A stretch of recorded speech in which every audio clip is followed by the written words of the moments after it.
Hey everybody, and welcome back to my YouTube channel as we go into part two of the topic, is there such thing as bad sex? Yeah, there is. And we've covered the smell part. Now let's cover the appearance part, right? So appearance is really big in the realm of attraction, man. From a male perspective, I always felt that I was more confident when I got my hair cut or when my clothes were ironed or when I wore nice clothes. And this is difficult for me because I'm not the best chooser of fashion, but I've been blessed enough to have, a mom who was always good with fashion, and I'm engaged to a woman who is really good in fashion. So technically speaking, I'm good in fashion by association. You know what I'm saying? So I look good. That's all I'm saying. I look good, man. That's all I'm saying. It's not my fault, but I look good. I'll take that.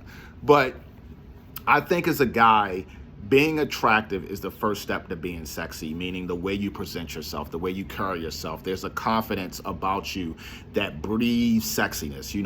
When you take care of what you wear, when you take, pride in how you dress and when you get your hair cut and how you smell, how you dress, how you present yourself for whatever occasion you're going to. When you take care of yourself in those situations, a woman notices that. That is sexy. That is sexy to a woman because a woman wants that in a man. She wants a guy who takes care of himself. She doesn't want a guy who comes out the house and it's like, man, I don't know about that, man. He didn't even look the part. You know what I'm saying? Because that takes away any type of chemistry that you're going to have with her.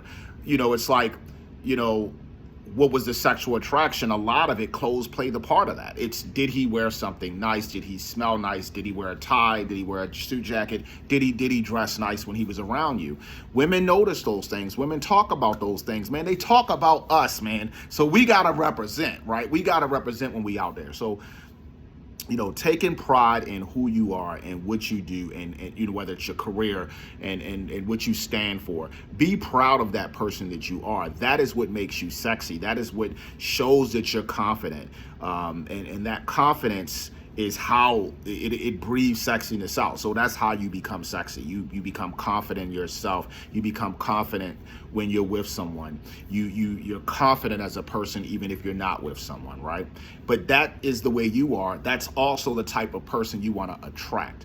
So you want to attract a woman that feels the same way. You want to attract a woman that's confident about herself, that walks with elegance, that doesn't feel the need to be too revealing to show that she's beautiful, because she's beautiful and sexy without being revealing. You know what I mean? A woman that shows too much of herself really shows that she's not confident. She's not going to tell you that. She's not going to tell her friends that. But I'm telling you that. Like, you can see it. Like, even on social media, look at how many people take a picture from that angle that shows here. It's like they could take a picture from anywhere else, but they take it so that it shows that loop. It's like you trying to show something. Why? Like, why not just be yourself? If you're attractive and you're beautiful, you don't need to do that.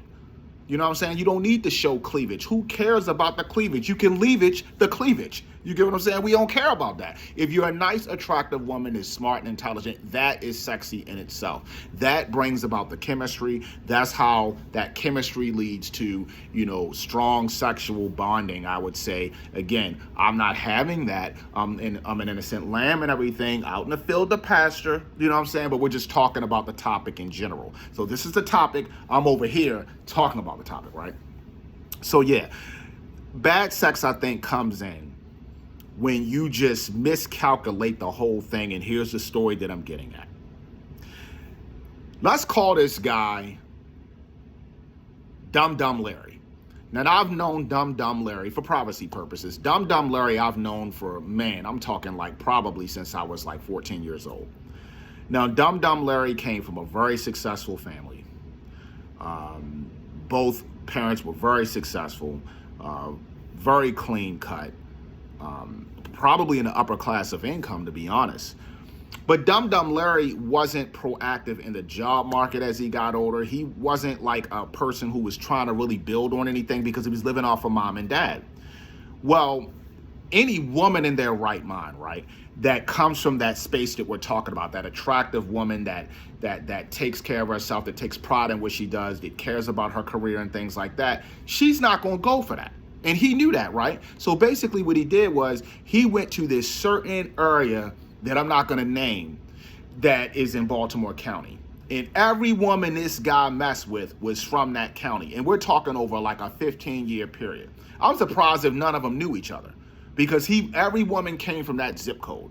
So it was like he attracted that he went for those type of women that didn't really care. And you know what I'm talking about. Now, I ain't gonna throw him out there like that, but that's who he had all his kids by. That's who he ended up being with long term. That's who he attracted, because they didn't care whether he had a job or not. As long as he had a car, they didn't care who paid for it, because they didn't have a car. So when we would have conversations with him, he'd be like, man, we did it, but it really wasn't that good. But I mean, now I got a kid on the way, and see what had happened was, that's what I'm talking about. It was bad sex from the jump, because there was nothing there. And I know another guy, and I'm not going to throw him out there. No, I'm throwing him out there because I got a problem with this guy, right? He's another one who's not trying to be proactive in life. And every woman he dates, or every woman he's been with, especially physically, fits that same category. Now, these, I'm gonna give them credit, they are from different zip codes, but they're the same woman. Like, it might be a different woman, but it's the same woman. It's the same type of woman. So he's with these women, and he keeps getting used for money. And I'm like, dude, it's not the women, it's you. You're the common denominator. These women don't know each other. You know, you're trying to have relations with a woman that has nothing to offer. So you're having bad sex. And he was like, yeah, it is bad, bro. Like, it was really, really bad. I'm like, yeah, like, that's not good sex. Like, that's not good anything. Like, there's nothing good about that.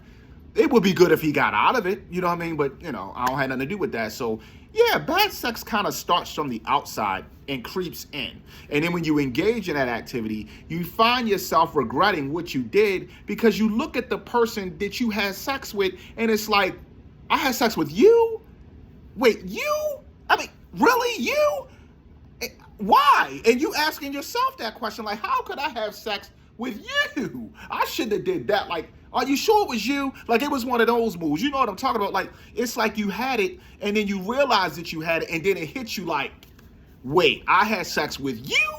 Like, I shouldn't have had sex with you. Like, I shouldn't have had sex at all. I mean, you really shouldn't be having sex at all unless you're married. But I'm saying, if you choose to go that route, and again, I'm just an innocent lamb. I'm not going no routes. But if you choose to do that, and you look back at the situation, you'd be like, I had sex with you? It's not because the sex was bad, because you woke up and you realized you had sex with somebody that didn't represent anything that you wanted. It didn't represent anything that elevated you, meaning that you wasn't with a woman that cared about you. You didn't care about the woman. You were just in it for the climax. And unfortunately, the climax turned into a detox, because it was really something that failed both of you. So to me, that's bad sex. It's like the regret after. It's like, man, you did it. You thought it was going to be good. It wasn't. And then afterwards, you had that conversation with yourself like, you? Really? It was you? Like, how could I do that to me? It was like that. You know, it was like you couldn't believe it, because you thought highly of yourself at one point, and you went there. So when I have these conversations with the fellas, and they're telling me, man, I really shouldn't have did it. I can't believe I did. Like, I can believe you did it, because you was just as dumb today as you was the day before. That's why you did it. So that's what bad sex is about. You know, it's really about the chemistry and attraction that you gain from the jump. And if you're really smart and intelligent, I'm gonna get into this to the next video, how to evolve from that. And this is a very important part, because then you have to take sex off the table, right? You gotta stop thinking like that and really look at the perspective of love. And we're gonna go right into that on this next video, because this is how I'm gonna close it out. Stay tuned.